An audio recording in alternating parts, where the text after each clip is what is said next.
अस्सलाम वालेकुम जी। आज मैं आप सब दोस्तों की फरमाइश पर कंटेनर की M3 लेके आया हूँ, जो कि हम देखेंगे कि जो रूल होते हैं हमारे फोल्डिंग के रूल, इनकी जो है हम कंटेनर की CBM जो होते हैं या M3 किस तरीके के साथ निकाली जाती है। दोस्तों, मैंने एक बहुत ही आसान तरीके के साथ जो है एक फॉर्मेट बनाया है एक्सेल में, जिसमें हम ये देख सकेंगे कि अगर हमारे पास रोल की क्वांटिटी हो तो हम किस तरीके के साथ उसकी जो है CBM या M3 निकाल सकते हैं। तो चलिए चलते हैं दोस्तों, देखते हैं कि हमने ये जो फॉर्मेट है इसको समझते हैं। अगर आप समझ गए तो आप बड़े ही अच्छे तरीके के साथ जो है अपने जितने भी रूल जो फैब्रिक होगा तो आप उसको देख सकते हैं कि ये किस कंटेनर का माल है। दोस्तों, मैंने पिछली वीडियो में आपको कार्टून की M3 निकालने का तरीका बताया था, वो भी मेरी वीडियो मौजूद है। अगर किसी ने देखना है तो कार्टून की जो M3 है, अगर हमारे पास कार्टून में माल जो है पैक होता है तो उसकी अगर आपने M3 देखनी है या CBM देखने हैं तो वो जो मेरी वीडियो है वो आप लिंक में से जाके देख सकते हैं। चलिए दोस्तों, आज हम देखते हैं कि इसकी हम CBM कैसे निकालेंगे। सबसे पहले ये मैंने सीरियल नंबर लिखा हुआ है और उसके बाद क्वालिटी। अगर आपके पास कोई भी क्वालिटी है रूल की तो इधर हमने वो क्वालिटी लिख देनी है विद उसकी जो है विड्थ। डिज़ाइन जो है इस जो है पोर्शन में आपने जो है डिज़ाइन लिख देना है उसका।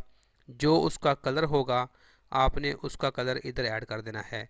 और जो रूल की क्वांटिटी होगी वो आपने एक से लेके जितनी भी रूल की क्वांटिटी होगी आपने इधर लिख देनी है, और जो एंड होगा वो आपने इधर लिख देना है।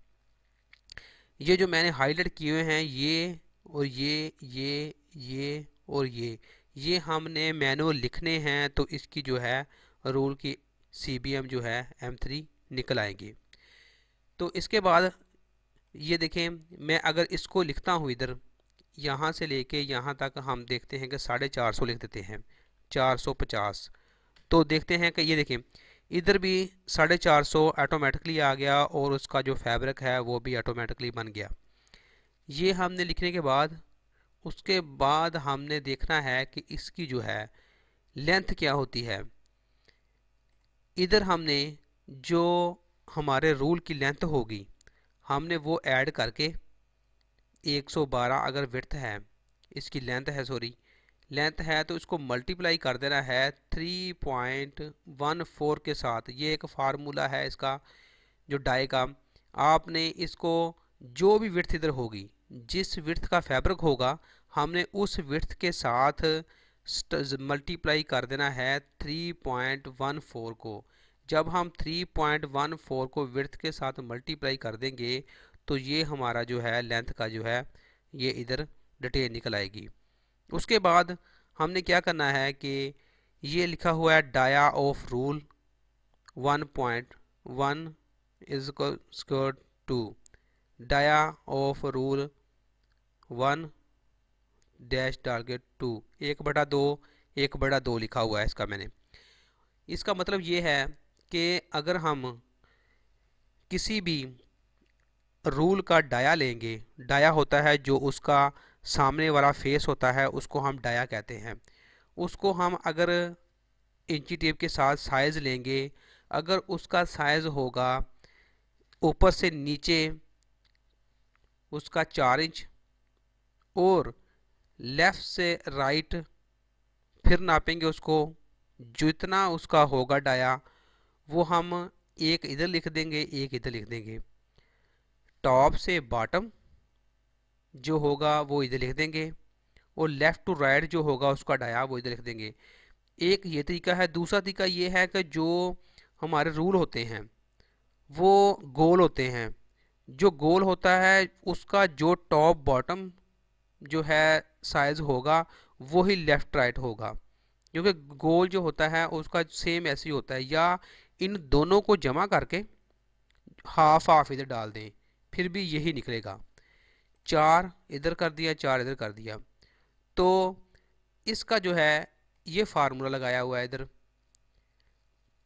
फार्मूला क्या है मल्टीप्लाई करना है, इसको मल्टीप्लाई कर देना है इसके साथ, मल्टीप्लाई कर देना है इसके साथ।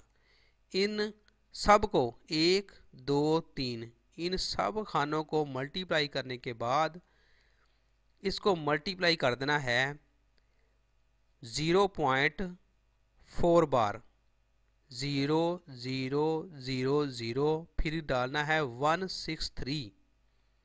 जब इसमें 163 डालेंगे तो इसकी जो है एक रूल का ये हमारा आ जाएगा CBM।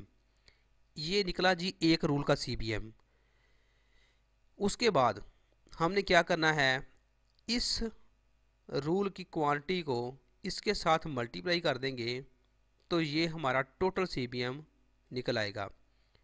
इसको भी हमने नहीं छेड़ना, इधर भी फार्मूला लगा हुआ है, इधर भी फार्मूला लगा हुआ है। सिर्फ और सिर्फ हमने इधर क्वांटिटी चेंज करनी है, उसके बाद इसकी विड्थ चेंज करनी है।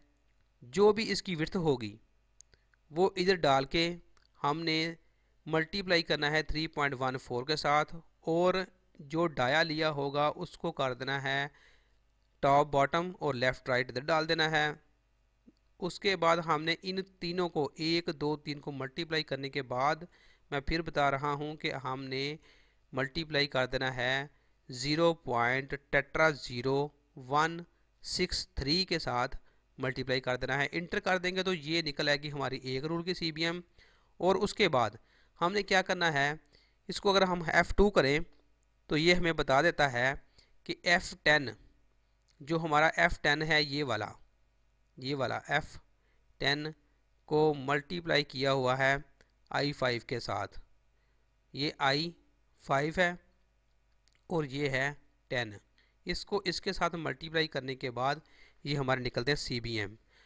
अगर हमने निकालना हो इसको चेंज भी कर सकते हैं। जब हम चेंज करेंगे तो इधर भी चेंज हो जाएगा, और अगर हमारा रूल चेंज होगा डाया तो इधर हम चेंज करेंगे, फिर भी ये कंजम्पशन जो है चेंज हो जाएगी। और उसके बाद ये हमारे निकल आएंगे CBM। और हमने अब देखना है कि अगर 20 फुट में हमने फैब्रिक डालना हो, 20 फीट कंटेनर में अगर हमने फैब्रिक डालना हो तो उसके अगेंस्ट हमें कितने CBM चाहिए होंगे। उसके अगेंस्ट ये मैंने नीचे लिखी हुई डिटेल वगैरह, इसको देख सकते हैं कि हमारी जो डिस्क्रिप्शन है इधर 20 फीट कंटेनर, इसकी जो CBM की स्पेसिफिकेशन होती है वो होती है 27 से 28 CBM।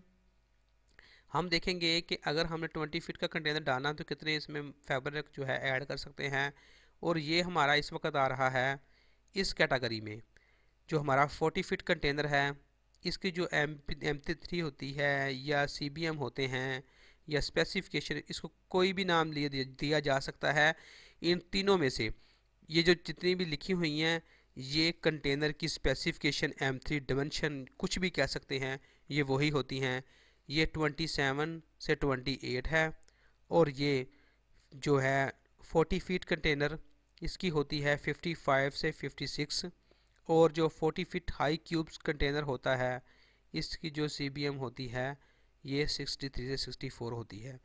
अगर हम इसको देखना चाहें तो अगर हम इधर लिखें कि 550 कर दें तो ये देखें 550 ये हमारा जो है 40 फीट कंटेनर के पास जो फैब्रिक जा रहा है।